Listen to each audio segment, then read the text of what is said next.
জয় রাম, জয় গোবিন্দ। দয়াল গুরুর শ্রীচরণ কমলে রইল শতকোটি প্রণাম। প্রণাম রইল প্রিয় ভক্তবৃন্দের প্রতি। বেদবাণী দ্বিতীয় খণ্ডের পত্রাংশ সংখ্যা 3, শ্রী শ্রী রাম ঠাকুর। গুরু প্রাতা, গুরু ভগিনী এবং সবার প্রতি রইল বিশেষ প্রণাম এবং আপনাদের আশীর্বাদে মূল পত্রাংশ পাঠ এবং ব্যাখ্যা করার চেষ্টা করছি। ভুল ত্রুটি মার্জনা করবেন। জয় রাম, জয় গোবিন্দ।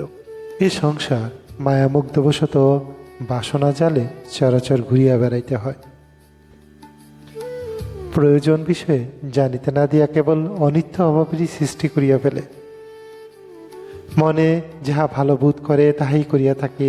তজ্জন্য হিতাহিত বর্জিত হইয়া কেবল বাসনায় বদ্ধ হয়। সংসার ক্ষয় যায় না, কেবল জন্ম মৃত্যুর দণ্ড লাভ করে। জয় রাম, জয় গোবিন্দ।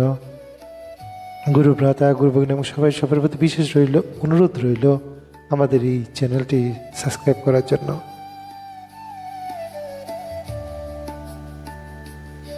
পত্রাংশ 3 লাইন ধরে তা ব্যাখ্যা করার চেষ্টা করা যাচ্ছে। ভুল দুটি মার্জনা করবেন। জয় রাম, জয় রাম, জয় রাম। মূল বাণী আলোকে গভীর ব্যাখ্যা। 1, এই সংসার মায়ামুগ্ধবশত বাসনার জালে চরাচর ঘুরিয়া বেড়াইতে হয়। নিম্নরূপে ব্যাখ্যা করা যাইতে পারে। এই সংসার নিজের বন্ধন নয়, কিন্তু মায়ামুগ্ধ অবস্থায় মানুষকে বাসনার জালে বেঁধে ফেলে। বাসনা মানে আরও চাই, আরও ভোগ চাই, আরও পাওয়ার লোভ। এই বাসনাই মানুষকে এক দেহ থেকে আরেক দেহে, এক অভিজ্ঞতা থেকে আরেক অভিজ্ঞতায় ঘুরিয়া নিয়ে বেড়ায়।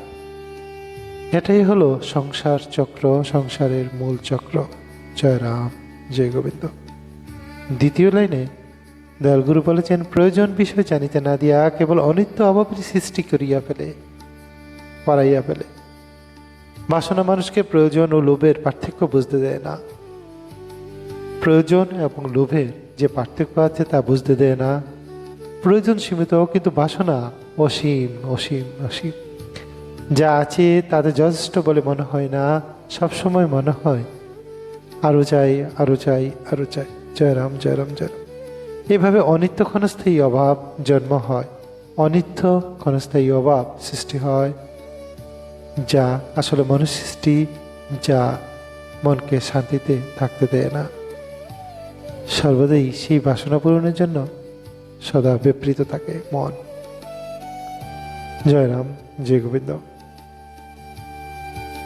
3, মনে যা ভালো বোধ করে তাই করিয়া থাকে। ব্যাখ্যা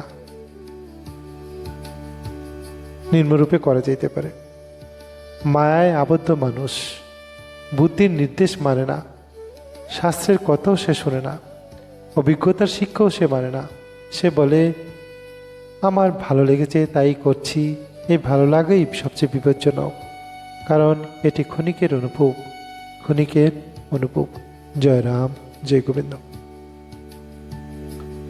তজ্জন্য হিতাহিত বর্জিত হইয়া কেবল বাসনায় বদ্ধ হয়। চতুর্থ লাইনে দয়ালগুরু বলেছেন, তজ্জন্য হিতাহিত বর্জিত হইয়া কেবল বাসনায় বদ্ধ হয়। হিত মানে যা কল্যাণকর, অহিত মানে ক্ষতিকর। বাসনা আচ্ছন্ন মানুষ হিত অহিতের বিচারে হারিয়ে ফেলে। তার সিদ্ধান্ত হয় আবেগ নির্ভর, ক্ষণিক ও আত্মবিনাশী।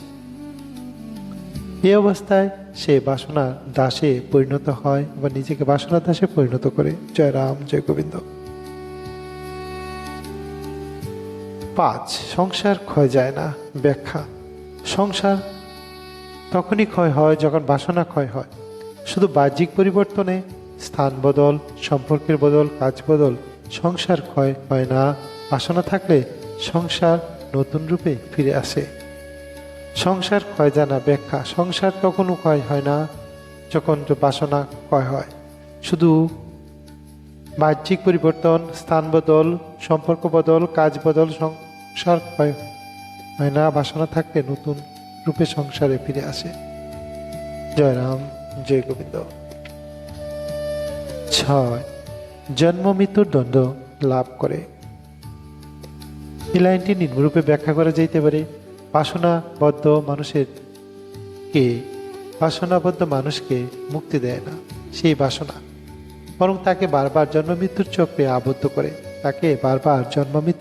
আবদ্ধ করে। এখানে দ্বন্দ্ব শব্দটি খুবই তাৎপর্যপূর্ণ, কারণ শাস্তি নয় বরং অসচেতনতার ফল। যতদিন বাসনার চালক, ততদিন জন্ম মৃত্যু অনিবার্য। এই বাসনাই জন্ম মৃত্যুর পর্যায়ক্রমে চালিয়ে যায়।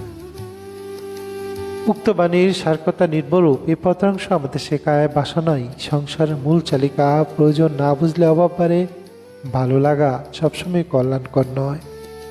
হিত অহিত বিবেচনা হারাইলেই বন্ধন বাড়ে। বাসনা ক্ষয় না হইলে জন্ম মৃত্যু চলতেই থাকে। মুক্তির প্রথম ধাপ হলো বাসনাকে চেনা।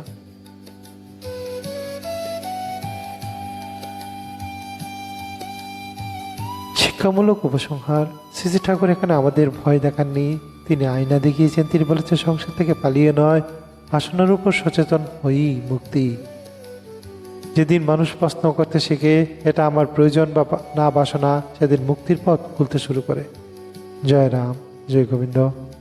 গুরু কৃপাই কেবলম, গুরু কৃপা সবার উপর বর্ষিত হোক, গুরু আশীর্বাদে জগৎ আলোকিত হোক, গুরুর মহিমা জগৎব্যাপী প্রচার হোক। জয় রাম, জয় গোবিন্দ। সবাই খুব ভালো থাকবেন, গুরুর আশীর্বাদ আপনাদের উপর বর্ষিত হতে থাকুক। সবাই খুব ভালো থাকবেন। আমাদের চ্যানেলটিও সাবস্ক্রাইব করবেন এবং শেয়ার করবেন, মতামত জানাবেন। জয় রাম, জয় গোবিন্দ। জয় রাম, জয় গোবিন্দ। লেখা গানা পড়া হলো পানুয়ালুকে পথ চলা শ্রী রাম ঠাকুরের পত্রাংশ ব্যাখ্যা, দ্বিতীয় খণ্ডের পত্রাংশ সংখ্যা 3। লেখক সুব্রত মজুমদার। জয় রাম, জয় গোবিন্দ।